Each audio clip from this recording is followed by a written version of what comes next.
Care and Education Specialist. The topic of today's presentation will cover the latest Basal-IQ and Control-IQ real-world data that was presented just last week at the virtual ADA scientific sessions. We will also discuss the implications for success on Control-IQ technology. You may have also recently heard that Tandem announced FDA clearance for expanded pediatric indication down to 6 years old for Control-IQ technology. So I know that's exciting news for many of the pediatric clinicians out there. A few housekeeping reminders before we get started. Attendees are muted during the presentation. If you have any questions, please go ahead, type them into the Q&A window, and we will address them at the end of the presentation in the order that they are received.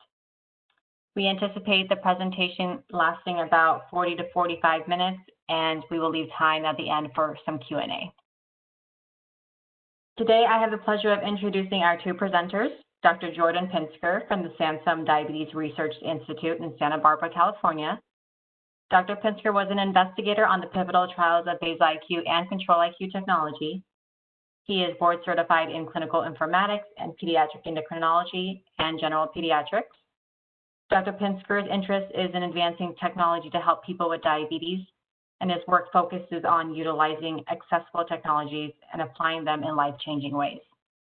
By leading the automated insulin delivery projects at Sansum, he gives clinical input into the device design and function, and he hopes that this will allow automated insulin delivery devices to help more and more people in the near future. So we look forward to hearing from him a bit later. Our first presenter today is Dr. Steph Habif, who is the Senior Director of the Behavioral Sciences team at Tandem. In this role, she oversees the human factors and post-market research teams. Steph has been at Tandem for 3 years and enjoys leaning into 20 years of experience as a behavioral scientist in academia and industry. And with that, Steph, I'll turn the floor over to you. Thank you, Christina. Good morning, everybody. For those of you here on the West Coast, I know it's a little bit later in the morning on the East Coast. Thank you for choosing to spend your time with us today. I think this will be a very fruitful discussion, and hopefully we can all learn some exciting new things. It is my pleasure to share with you the real-world evidence that we presented last week at the virtual ADA on both Basal-IQ and Control-IQ technology. So just to set expectations, the first part of this presentation will focus on outcomes that were presented last week on both Basal-IQ and Control-IQ technology. And then I will hand it over to Dr. Pinsker so you can hear from him about the experiences he's been having both as a researcher and as a clinical practitioner. And of course, we will be sure to leave time at the end for questions. One of the primary presentations that happened during ADA on behalf of Tandem was an oral presentation to deliver evidence around the reduction in self-reported adverse events related to severe hypoglycemia in individuals using a predictive low glucose suspend system. Specifically, this focused on users of our Basal-IQ technology system. Just so that we're all on the same page, for those of you who are familiar with, this is a reminder, and for those of you who are fairly new to the Tandem systems, Basal-IQ technology is a predictive low glucose suspend technology, or PLGS. The way it works is it helps to reduce the frequency and duration of low glucose events by predicting glucose levels 30 minutes ahead and suspending insulin if those levels are expected to drop below 80 or if a CGM reading falls below 70 in real time. In this way, I liken the Basal-IQ technology system to a light switch. If it predicts 30 minutes looking ahead that glucose levels are going to drop below a certain threshold, in this case 80, it turns off or suspends insulin delivery. The research we presented at ADA was focused specifically on how efficacious Basal-IQ is at preventing severe hypoglycemia episodes and events.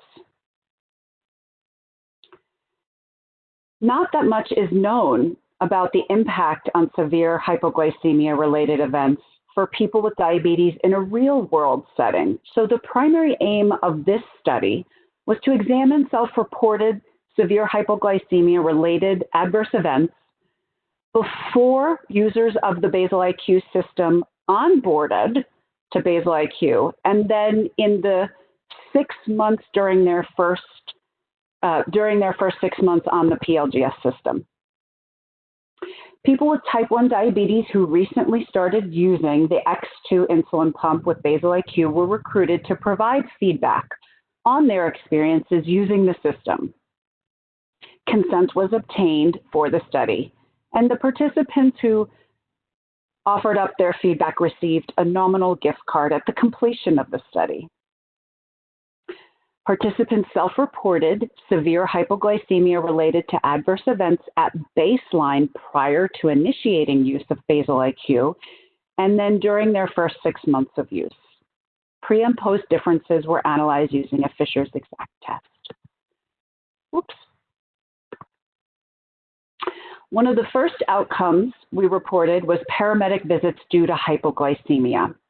In the 6 months before the study participants started using Basal-IQ, there was a total of 72 self-reported paramedic visits. Then during the first 6 months using Basal-IQ, there were 24, which is a 67% reduction over time. Those that switched from multiple daily injections to Basal-IQ showed the most improvement with an 84% reduction in paramedic visits. Looking at emergency room visits due to hypoglycemia, in the 6 months before these folks started using Basal-IQ, there was a total of 63 self-reported visits to the ER. Then during the first 6 months using Basal-IQ, there were only 14 visits to the ER, which is a 77% reduction. Those that switched from multiple daily injections to Basal-IQ showed the most improvement with an 81% reduction in visits to the emergency room. Last but not least, we looked at self-reported hospitalizations. In the 6 months before the study participants began using Basal-IQ, there were a total of 37 self-reported hospital admittances. Then during the first 6 months using Basal-IQ, there were only 9, which is a 76% reduction. Again, like the previous 2 outcomes I shared, those who came from multiple daily injections onto Basal-IQ experienced the greatest improvement in severe hypoglycemia. Basal-IQ technology in this study demonstrated significant reductions in self-reported adverse events related to severe hypoglycemia for people with type 1 diabetes. The differences were observed irrespective of the baseline insulin delivery method, meaning everybody who onboarded to Basal-IQ was able to experience an increase in safety and drop in severe hypoglycemia. Although we did see that those coming from multiple daily injections showed the most reduction in adverse events. This was a 6-month prospective study, and certainly longitudinal studies like this are encouraged to evaluate the clinical, economical, and psychosocial benefit of reduced adverse events. We were thrilled to see these results and feel confident that Basal-IQ is doing a wonderful job in the real world. Now I'm going to switch over to some of the evidence we presented at ADA on Control-IQ technology. Control-IQ technology came to the US market in the middle of January of 2020. And the deadline for the American Diabetes Association for submitting materials was the beginning of March. So we didn't have very much time.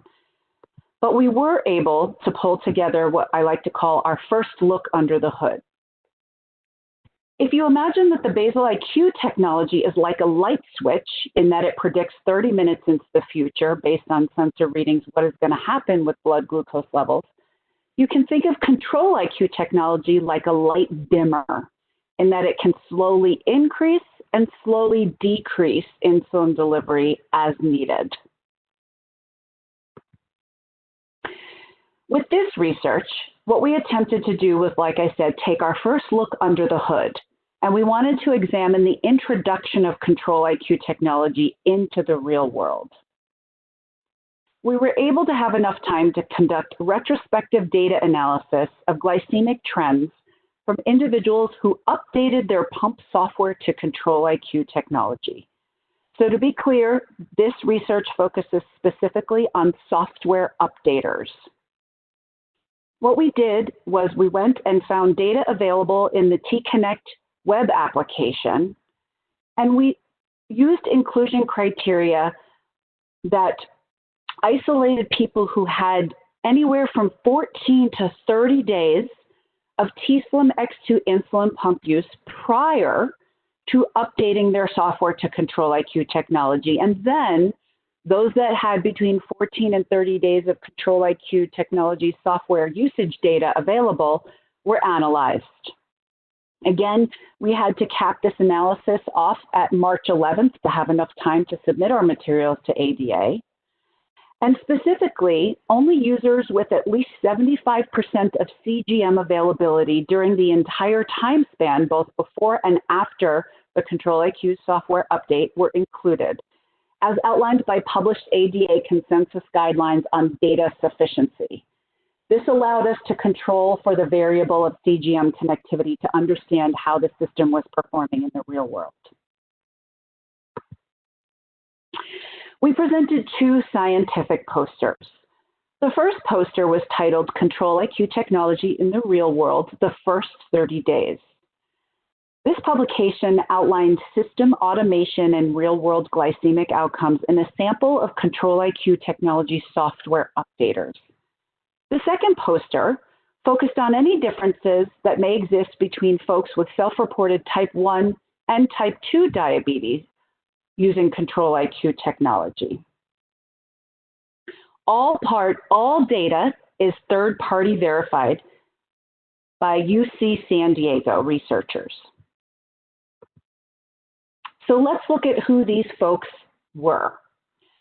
If you look at this first column, poster 1, which looks at 30 days of Control-IQ technology use, we had almost 1,700 people in this sample. These people had to have at least 30 days of pre-Control-IQ technology use leading up to their software update, and then at least 30 days of Control-IQ technology software usage after their update. Slightly different, for the second poster, we required people to have at least 2 weeks of use on the system prior to their software update to Control-IQ technology, and then 2 weeks of system use after.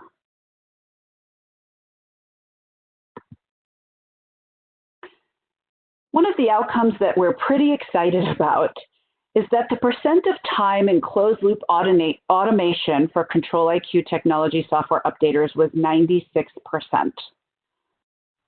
When CGM is unavailable for 20 or more minutes, the Control-IQ technology system switches from algorithm-commanded basal rates to using a user's personal profile rate. Otherwise, the system is algorithm-driven. And for these users, the median percent of time in closed loop was 96%. In our Control-IQ clinical studies, investigators label this metric as time in closed loop. Let's look at what the glycemic trends look like for people who had at least 30 days on the Control-IQ technology system. All values depicted here represent median measurement, except for mean glucose, in order to get the most accurate representation of the central tendency. Because median isn't affected much by outliers, and this was a data mining exercise, median was best for our skewed distribution because it represents the number in the middle.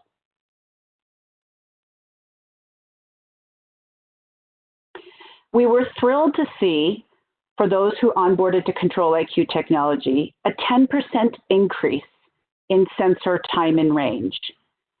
This change matches what we saw in our clinical trial, with no change to levels of hypoglycemia. Visually, this is what the pre-post values for sensor time and range looks like. I think one of the things about this visual that I feel most excited about is, as you can see here in the blue post boxes in this box plot, people onboarding to Control-IQ technology are experiencing less variation in glycemic trends. So we're seeing decreased glucose variability for Control-IQ software updaters. When we look at the second poster that was presented at ADA, you can see here differences between people with type 1 diabetes and type 2 diabetes. Much like the first poster I spoke about, those with type 1 diabetes experienced a 10% increase in sensor time and range within the first 14 days of experiencing Control-IQ technology. People with self-reported type 2 diabetes, and in this publication we had a total of 144 people, experienced an increase in sensor time and range by 5%. Of note, for those of you in practice who probably have much better sense than I do, we did see an increase in total daily insulin from 73 units to 82 units for people with type 2 diabetes. Because this was a data mining exercise, I can't tell you exactly why this happened, though we do know that people with insulin-dependent diabetes tend to have a higher level of insulin resistance. And this is the first time these folks, hypothetically or definitely, were using a system with auto-correction boluses being delivered.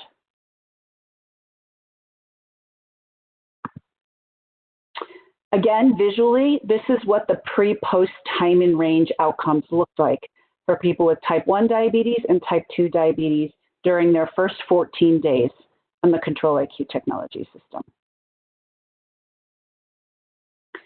Primary takeaways from this research is that real-world data from early adopters of Control-IQ technology demonstrate significant improvements in sensor time and range without increasing hypoglycemia. Glycemic results indicate benefits for people with both type 1 and type 2 diabetes, though certainly more research is needed.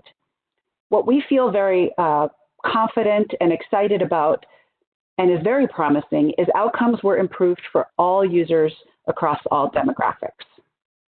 And now I'm going to hand it over to Dr. Pinsker to talk to you about some of the practical implications of these outcomes. Thank you, Steph. That was a great talk, and thank you, Christina, for the introduction. Everyone in the audience today, good morning, and thank you for attending the talk. I'm Dr. Jordan Pinsker. I direct all of the automated insulin delivery studies at the Sansum Diabetes Research Institute in Santa Barbara, California. I was also an investigator on the pivotal trials of Basal-IQ and Control-IQ. Today, I'm going to talk about using Control-IQ in clinic. And we've had about 18 plus months experience using Control-IQ with our involvement in the clinical trials. These are my disclosures. So for some background, when we consider seeing our patients every day in clinic who begin to use Control-IQ technology, I think it's important that we set expectations for how to use the system. A common question that comes up is, what features are adjustable by the clinician, and how should we adjust those settings? And we'll talk through some examples today that explain this. There are some technical details that we as providers benefit from understanding about how the algorithm works, and this helps give us guidance to our patients. And I'm going to attempt to cover some of them here, and then answer some specific questions if you have them. To do that, I'm going to go through some strategies for different scenarios. One, I'll discuss a case, what I call letting the system do some of the work versus trying to have the patient do all of the work. I'm also going to discuss the different settings in the pump, how does sleep activity work versus exercise activity versus the default settings. And also we're going to discuss exercise and different ways you can prepare for exercise with Control-IQ active. I have some frequently asked questions that I've prepared some answers to, and then we're happy to answer questions at the end. So to start getting into the details, what is Control-IQ technology? It's an advanced hybrid closed-loop system, and it's important to recognize that meal boluses and even manual correction doses are still required. The standard pump parameters that can be adjusted include basal rates, carbohydrate ratios, and correction factors, or the insulin sensitivity factor. In closed-loop mode, or when Control-IQ technology is active, insulin on board and the target glucose are fixed. Turning on closed-loop requires a current weight and total daily dose, as well as the personal profile. And by that I mean the usual pump settings: basal rates, carbohydrate ratio, insulin sensitivity factor. And you can also set up scheduled times for sleep activity, or scheduling sleep overnight. And I'll show an example of that coming up. The Control-IQ algorithm works in three ways. Automated insulin delivery occurs through continual basal rate modulation in the background, as well as periodic automated correction boluses. To help with hypoglycemia, there is attenuation or suspension of insulin delivery as well. And then there's gradual lowering of the target glucose to a narrower, tighter range overnight.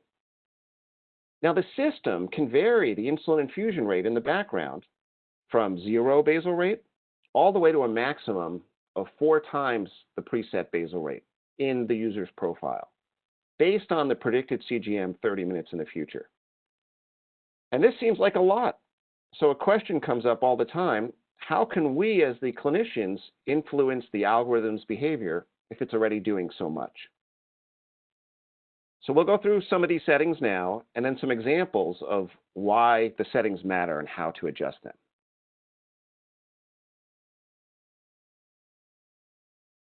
Let's talk about default or non-sleep activity when Control-IQ is active.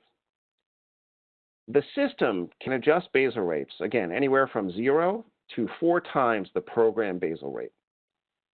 In non-sleep activity in default mode, the target range for basal rate modulation is 112.5 to 160 milligrams per deciliter, and the system will adjust the basal rates to aim for those targets.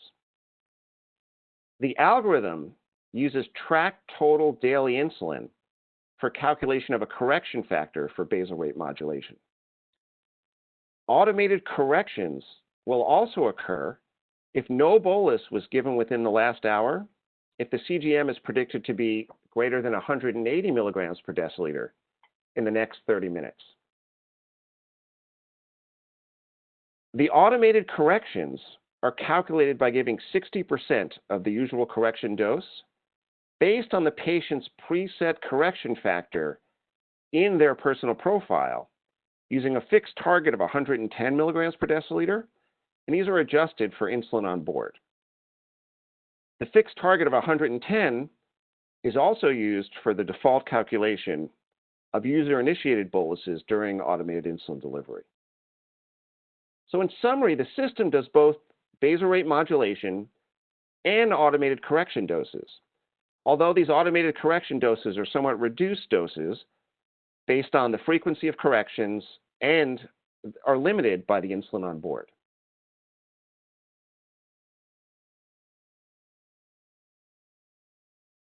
Now let's go to sleep activity, designated for when users are sleeping.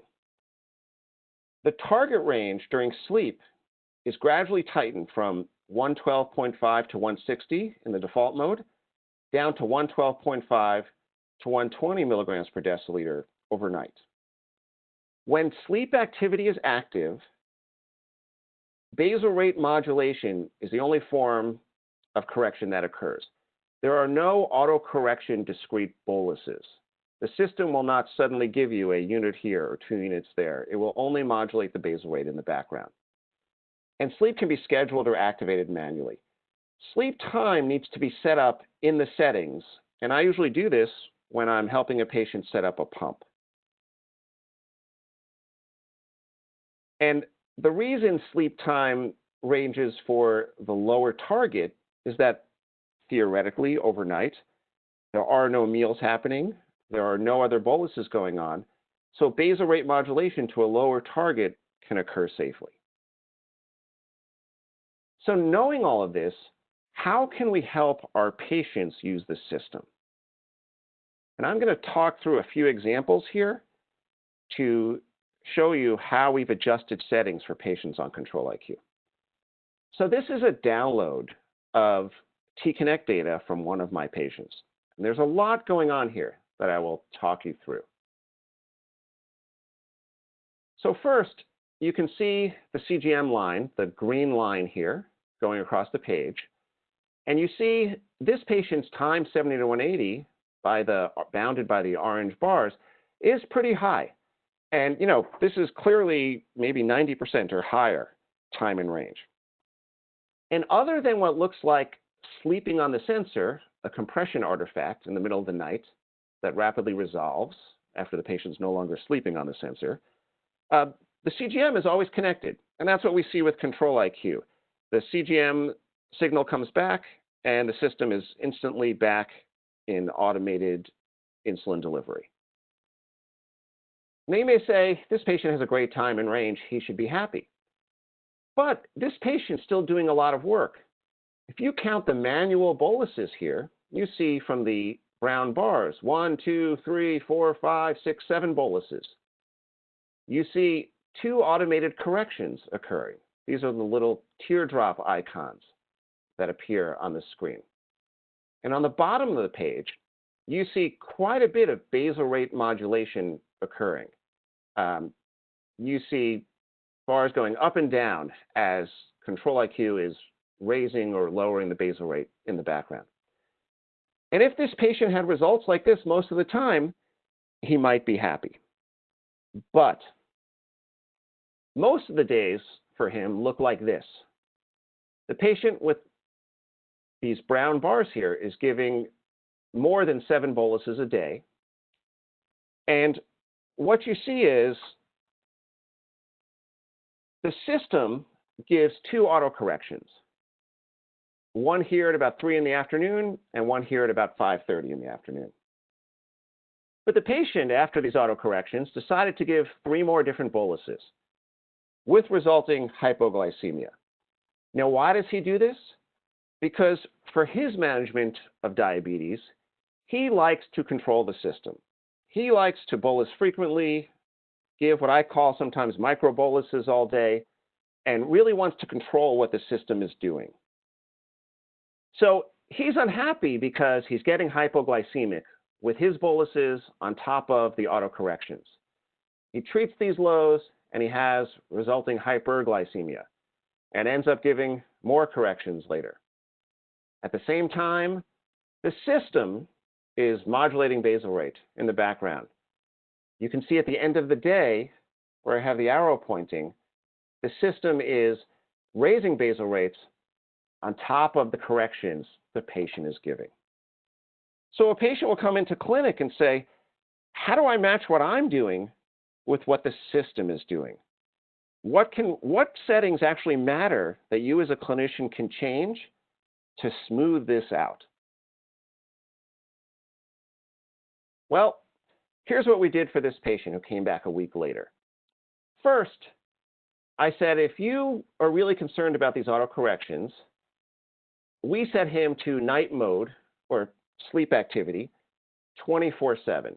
In other words, by activating sleep activity for the entire day, the system will no longer give autocorrections, and he was happier with the lower target range. We asked him to reduce his bolus frequency, and he ended up, during this day, to only give 3 boluses. You can see from his CGM graph, when he backed off and let the system work on its own, he still has a very high time in range, over 90%.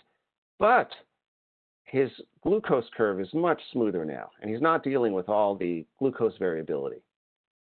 We also raised his insulin sensitivity factor a little bit, so his corrections would not be as aggressive. This was a dialogue to figure out how the system would work best for him, we changed the sensitivity factor, we asked him to bolus less, we adjusted his sleep activity time, and he came back very satisfied with how the system was working. And you can see throughout the day on the bottom part of the graph, if you can see the arrow I'm putting on the screen, but with the blue bars, the system is doing quite a bit of basal modulation in the background, and he's not interfering with it.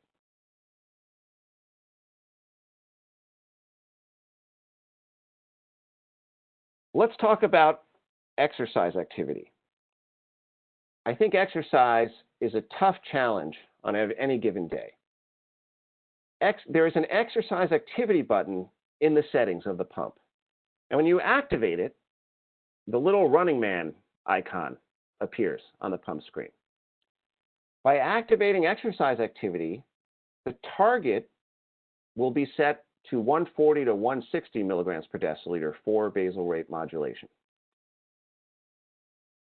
So it attenuates or reduces insulin delivery a little bit earlier. The system will still give automatic correction boluses as per the rules I showed you earlier. And this is a really common question, so I think it's great to show a patient example of how a patient uses exercise activity and how he prepares for exercise. So this gentleman, I think, has a great example of really the challenges of preparing for exercise. You can see on this graph, another T-Connect download, that sleep activity is active until 7 a.m. This is how the patient programmed the pump. He wakes up and takes breakfast at 7 a.m. and eats 50 grams of carbohydrate. And he goes biking, he's an avid cyclist, until 10 a.m., so for the next 3 hours. Now, this patient prepares for exercise ahead of time. Normally, he would take 5 or 6 units for breakfast, but he only gave 2 units. He knows to reduce his pre-exercise bolus because he doesn't want too much insulin on board. And he goes biking, and he presses the exercise activity button. And on the download, you can see that with the little running man icon. But as the system predicts his blood glucose will rise above 180, he took the reduced bolus after all before he ate, and you can see his blood glucose does get to above 180. He gets an auto correction at 9 a.m., and that's the little teardrop icon in the blue bar. So he stops for 20 grams of carbohydrate. He knows he has to eat at 9 a.m. But his sensor glucose keeps dropping, and he takes some more carbohydrates at 10 a.m. And I asked him, why do you eat all these carbohydrates? Do you want to eat all these carbohydrates during exercise? And he says, no, but I know I have to, or I'm going to have hypoglycemia. So how can we help this patient? Exercise is by no means a simple topic. Aerobic versus anaerobic exercise can have different effects. Some individuals with type 1 diabetes have high blood glucose levels before they see a drop. Others see a steady drop in their sensor glucose levels throughout exercise. And others have late or latent hypoglycemia after exercise is complete. So how can this patient reduce the need for exercise for extra carbohydrates to prevent hypoglycemia? After all, he already prepares by reducing his pre-exercise bolus. Well, there are 2 options for this individual. One is to do what we have done in the past with sensor-augmented pumps when we didn't have automated insulin delivery.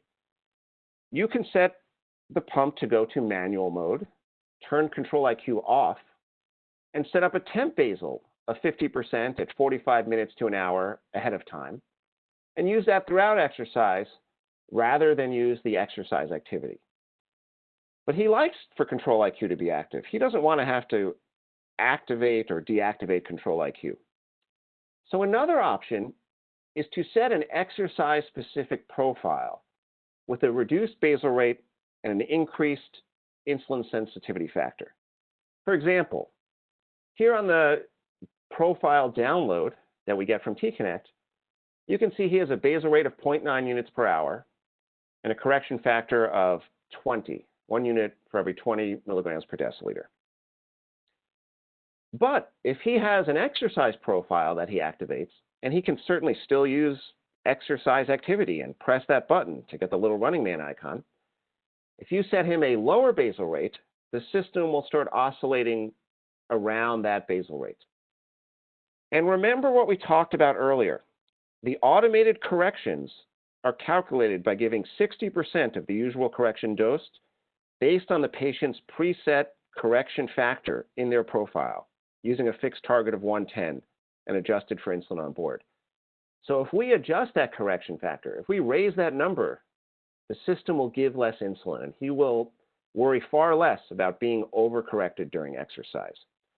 Then at the end of his activity, he switches back to his normal profile and turns exercise mode or exercise activity off. Some frequently asked questions. What outcomes have been most impacted with Control-IQ? I think overnight control has been a huge success. So many individuals have commented how the start of their day is much easier because the overnight glucose control has really smoothed out their CGM curve. For daytime, I think it's really important to still emphasize there's still a need to pre-bolus for meals to achieve that high time and range that our patients are seeking. A really common question, I'm sure it's being typed in now, is what settings should you adjust when starting Control-IQ technology? Here's a graph where a patient is sleeping in late. And you see their sleep mode ends at around 8 a.m. But on weekends, he sleeps in late. And you can see that clearly this patient needs a rise in their basal rate, an increase in their basal rate, because their sensor glucose values start to rise. Now, yes, the system can increase basal rate to up to 4 times the programmed basal rate, and it will chase these numbers. In fact, the system even gives 2 auto corrections, and eventually, if this were to continue, I cut the graph off, but the sensor glucose will return to the normal range. But we still need to keep up with this patient's basal rates to prevent the problem rather than letting the problem occur and correcting it or having the system correct it after the fact. So I do think it's important, especially for a growing adolescent, and that's who this patient is, to keep up with the open loop profile settings, if you will, because the better those are dialed in, really the better the system works. You can also set his sleep activity time to longer on weekend days, and the system allows you to choose which days have which sleep times.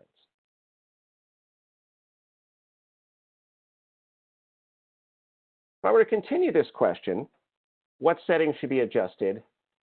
I think the same holds true for correction factors and carbohydrate ratios. So when my patients come into clinic, I look at their total daily dose.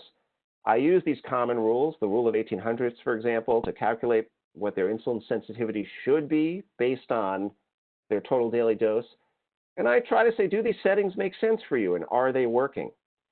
I will tell you that unlike for other systems in the market, such as the Medtronic 670G, I have not automatically tightened up carbohydrate ratios, for example, by 10 or 20% when starting a patient on the system. I have not seen a need to do that. And you really can, as long as you think a patient's open loop settings are very reasonable, use those settings to start Control-IQ when you activate it.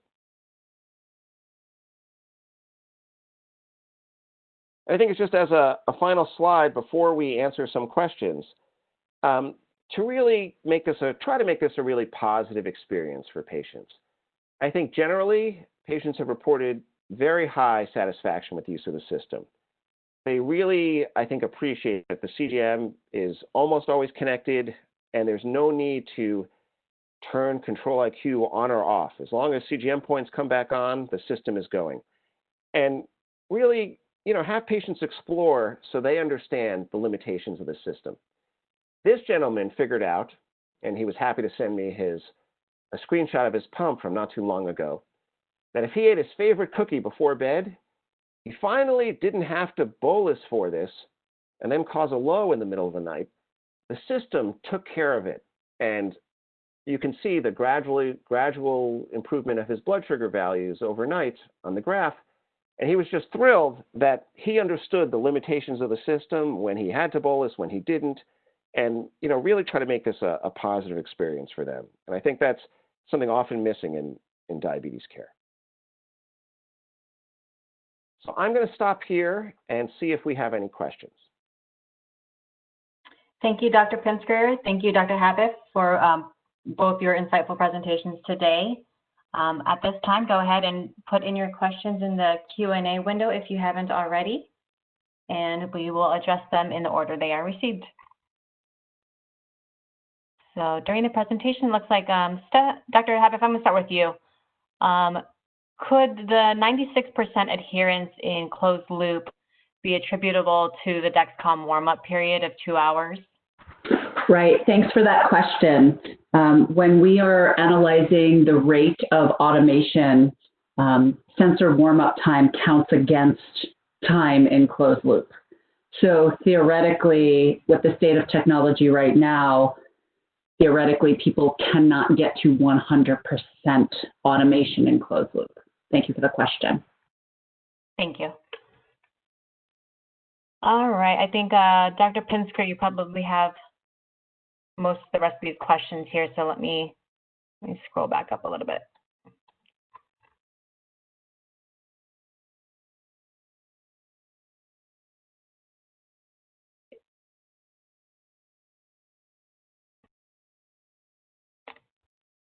Wait 1 second. Okay, if patient is taking a bolus for carbs and the glucose is high, will the pump figure out the correction part of the bolus and add that to the carbohydrate portion of the bolus? Yes, so when you go to the bolus calculator, if Control-IQ is active, there's a valid CGM measurement, it will auto-fill in the CGM value under that circumstance. So you'd enter your carbs, and then press view calculation. And the system will then come up with a recommended total dose for the bolus. So you don't need to always type all this in.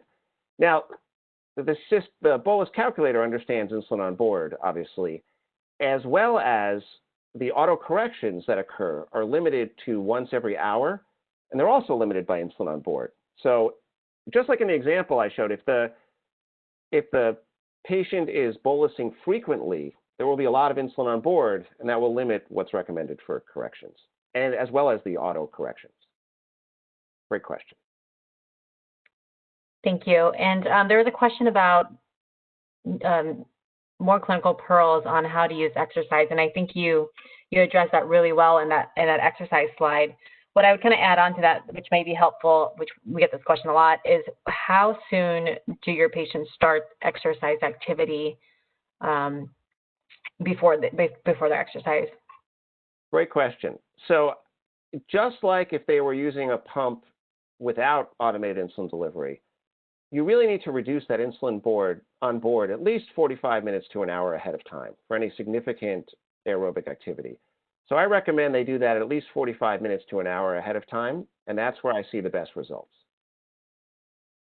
And would you recommend, if they have late onset hypoglycemia with exercise, to keep exercise activity on a little bit longer?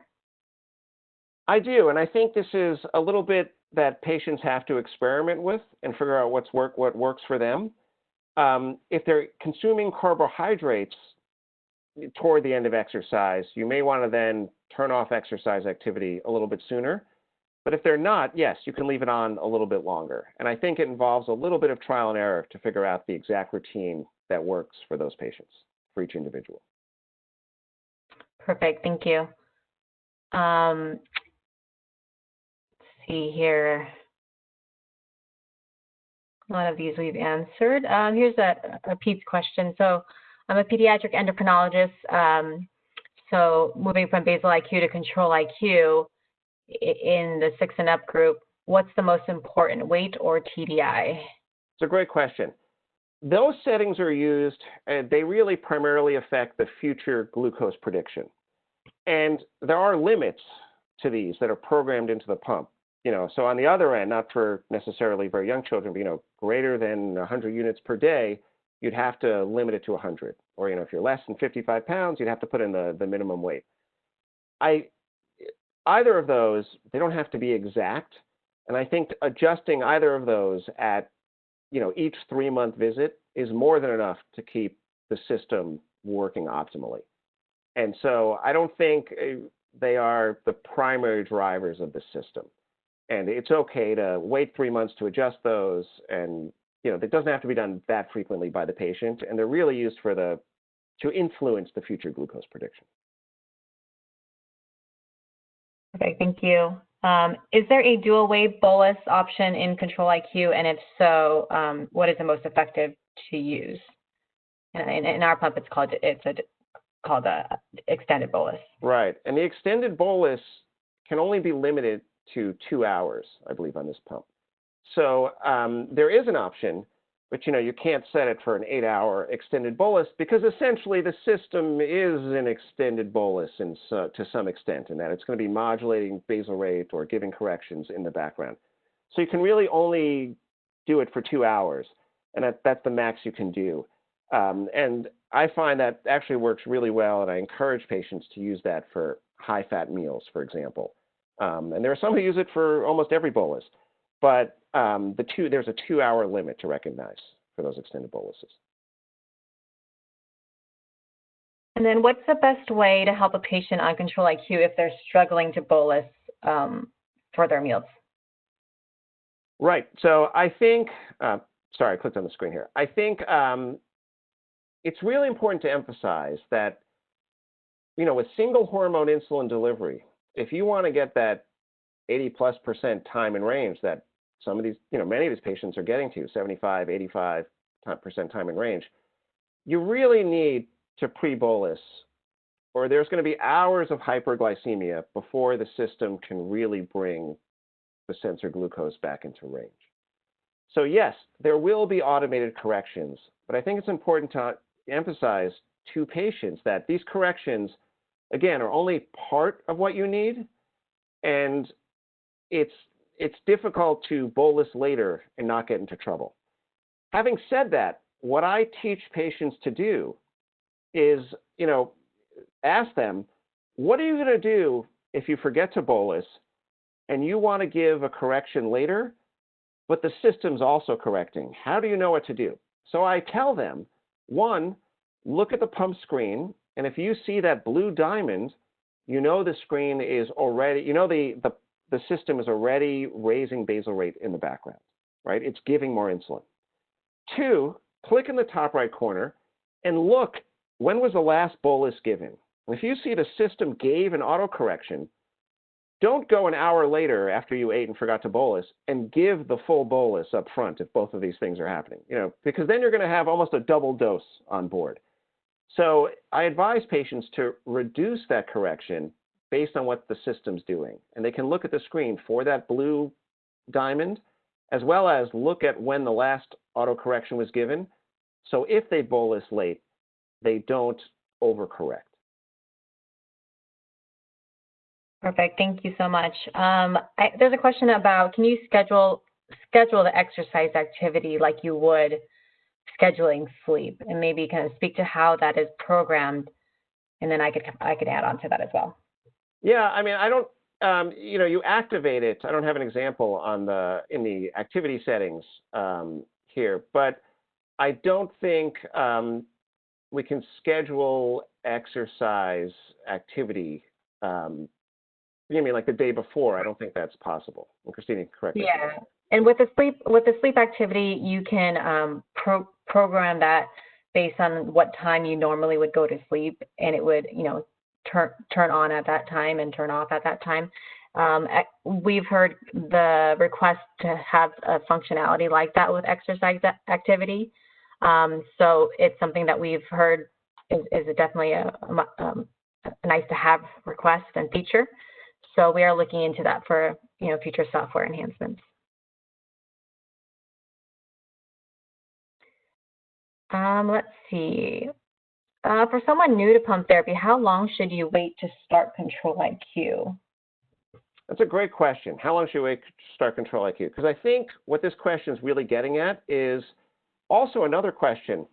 How do you adjust basal rates if the system's always modulating them as well? And I think, when you start someone on Control-IQ, what I mentioned earlier was, if you can optimize their open loop or manual settings, I think it goes a long way to letting the system work as well as possible. So I just like to see over the course of a week or two that they really understand, one, infusion sites, right? That, they've got this down. And that sometimes takes some time. It could take a few weeks and a few pump site changes to really make sure they understand this.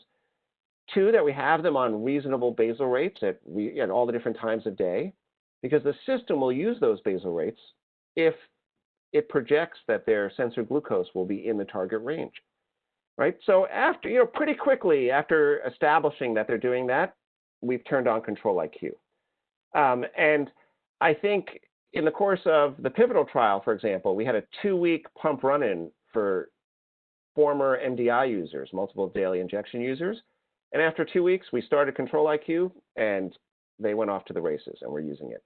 I think that was enough time to understand for them really all the intricacies of infusion sets, infusion site failure, how to give a backup injection, all the mechanics you need to know to really use a pump, as well as to really take a good look at their open loop settings and say, these are pretty reasonable for you. Let's turn on Control-IQ. Thank you. And I'll answer this next question. Questions about if this is going to be recorded and getting a copy of the recording. So we are recording this, and we will send this out to you via email if you've registered. It will also be available on our provider webpage on tandemdiabetescare.com.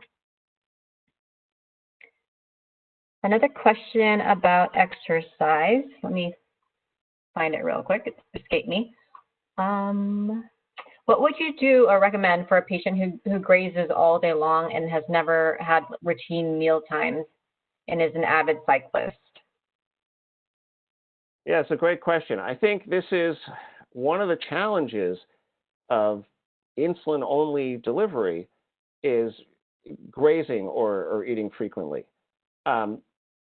Certainly, you can use extended boluses periodically. And the other is to really, consider different profiles, again, in that example with exercise mode, because, and a reduced correction factor. So those carbohydrates you are given that cause a rise in blood sugar are not going to cause the system to give autocorrections and then cause lows during these exercises. So if you're eating to either prepare or grazing throughout exercise, you don't want to be hit with an autocorrection. And that's where, in that example I showed, raising the patient's correction factor in their profile will limit the automatic boluses they're getting. And how does the closed loop work with serious infections like a high fever or insulin resistance, steroid use? Great question. So when we did the pivotal trial, we specifically turned off Control-IQ when a patient was on steroids or had a significant infection. And the reason is, particularly with steroids, you don't want the system to be suspending insulin. I think we all know as providers, if you fall behind on insulin delivery with steroids, it's such a challenge. You really are going to deal with quite a bit of hyperglycemia.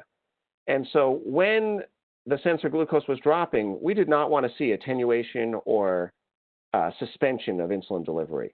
So I've had patients go to turn off Control-IQ and set a raised temp basal, sometimes as high as 200% for days at a time if they're taking prednisone, for example, and really keep up with their boluses. And I did not want any reduction in insulin delivery.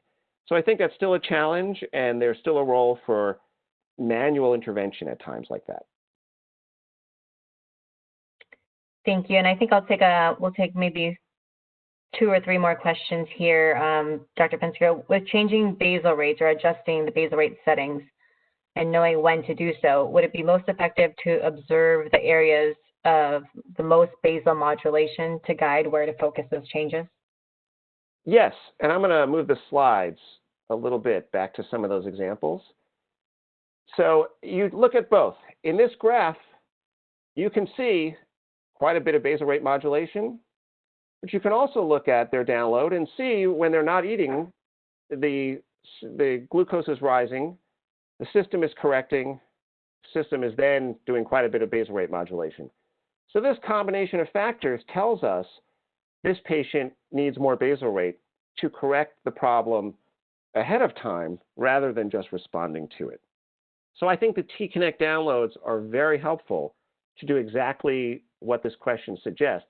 Look at the basal rate modulation, look at the autocorrections, and look at the graph of the CGM values all in one place and look for these repeating patterns. Perfect. And you have great examples to include the T-Connect reports on here as well. For those of you that want more information on T-Connect and what those reports look like with Control-IQ, there is a webinar that I did, I believe, last month or so, and it is on the provider webpage as well. So it's something that is recorded and you can revisit at your own time. It looks like this question, and I could probably take this one. How many hours does the system need at minimum to get to know you sufficiently? 48, 72 hours. Dr. Pinsker, do you want to? I can answer this, I think. So this is really important. Yeah, unlike other products on the market, like the 670G, this system doesn't self-learn in that it does not adjust any personal profiles and save them in the pump's memory. It uses the personal profile you have and oscillates or adjusts up or down the insulin around those settings, but those settings stay the same. So if you were to switch to a new pump, for example, whatever is entered in the current personal profile the patient is using, those are the current settings that are in there, as opposed to the 670G, for example, the Medtronic 670G, which starts auto-learning and adjusts those settings somewhere in the pump, although you don't have visibility of that. So there is no auto-learning of the patient's profile or automatic adjustment of settings. There is only the adjustment of actual insulin delivery based on your profile. And that's why I do want to stress that there is still a role for clinicians to make sure those personal profile settings are reasonable and understanding how we can influence the algorithm, because those settings will be used and they won't be automatically adjusted. Christine, do you want to add to that? Well said. I think that was a great answer. And I think it's something that we are constantly teaching clinicians with Control-IQ. It's really what you've known in practice for the last 20, 30, 40 years, however long, and in the foundation of those good pump settings, and then learning how to adjust that with Control-IQ. So yeah, you answered perfectly. And I think we're actually at the top of the hour here. So I'd like to thank everyone for attending today's webinar. I'd like to especially thank Dr. Habif and Dr. Pinsker for their presentation today. We appreciate your time and attention, and enjoy the rest of your day.